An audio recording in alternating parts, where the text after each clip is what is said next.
ये वही सन गेट है जो कि कभी रनीकोट का दाखिली दरवाज़ा हुआ करता था। आज इसी दाखिली दरवाजे के थ्रू हम आपको लिए चलेंगे रनीकोट की पुरस्रार दुनिया में।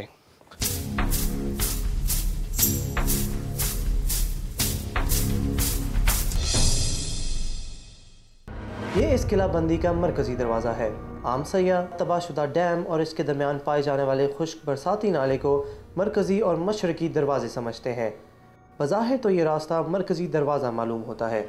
रनीकोट में दाखिले का आजकल ये वाहिद रास्ता है।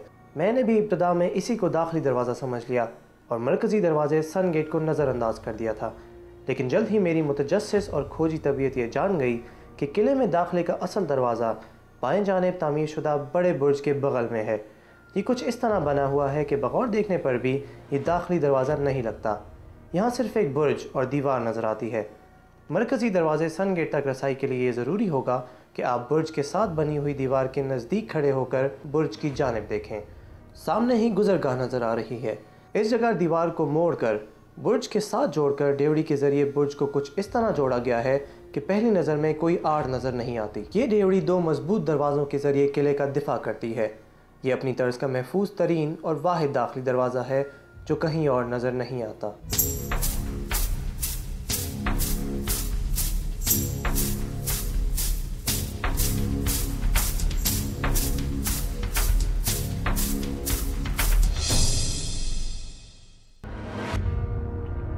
डेवड़ी के दरवाजे में दाखिल होते ही पहरेदारों की कोठरियाँ नज़र आती हैं।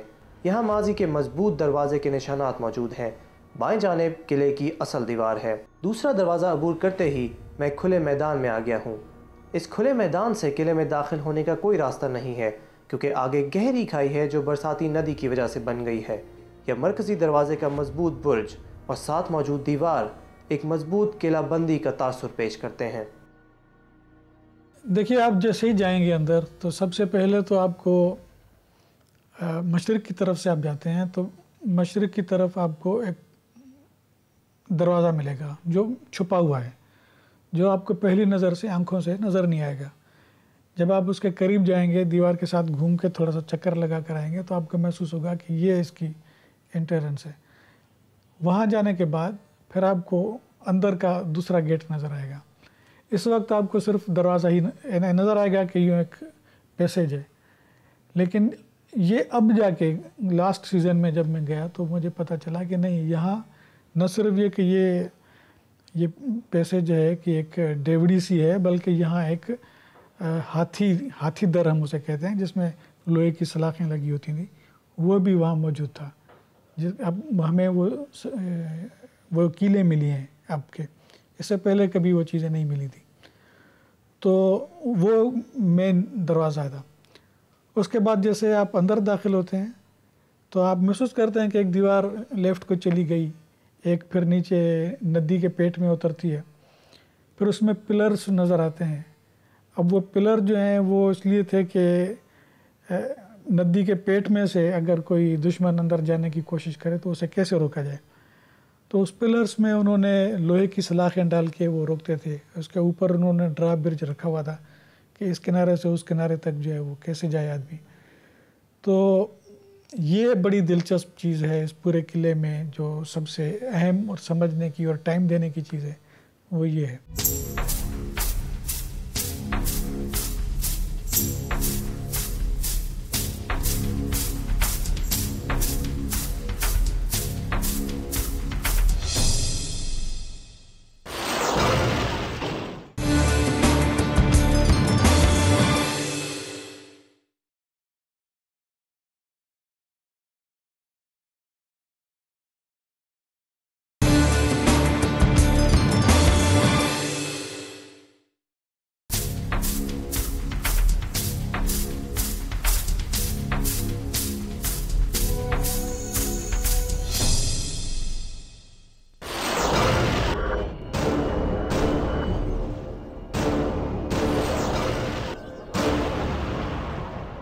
मेरे पीछे मौजूद है सन डैम, जिसके पुल के आसार अभी भी कुछ नुमाया है।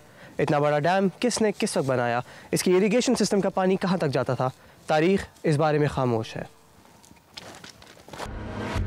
किले के मशरकी समेत वाक़े मरकज़ी दरवाज़े सन गेट के साथ बरसाती नदी के पेट में चंद सतून कायम है। कुछ महक़क़ीन का ख्याल है कि यहाँ किसी दौर में बंद बांधकर पानी का एक बहुत बड़ा ज़ख़ीरा हासिल कर लिया गया था, मगर अक्सर महक़क़ीन के नज़दीक ये ख्याल दुरुस्त नहीं, क्योंकि इस बरसाती नदी का बहाव इतना तुंद व तेज़ होता है कि कोई डैम इसके बहाव के आगे कायम ही नहीं रह सकता। फ़न तामीर के लिहाज से ये जगह बहुत अहम है। आसार बताते हैं कि यहाँ मौजूद 2 सतूनों के दरमियान कभी कोई पुल भी रहा होगा। दुरुस्त तौर पर यह पोजीशन समझने के लिए बेहतरीन जगह सन दरवाज़ा ही है। जब हम सन गेट से गुजरकर अंदरूनी मैदान में दाखिल होते हैं तो दाएं जानिब पुल और डैम की इब्तदाई दीवार हमारे सामने होती है। यहाँ से आपको नदी के पेट में मौजूद ब्रिज लाइन साफ नज़र आती है। डैम के सतूनों में आपको ऊपर से नीचे तक होल्स नज़र आएंगे। चूँकि यहाँ पानी की गुजरगाह थी तो दुश्मन के रास्ते को पानी के ज़रिए महदूद करने के लिए यहाँ लोहे की मोटी और मजबूत सलाखें लगाई गई थीं।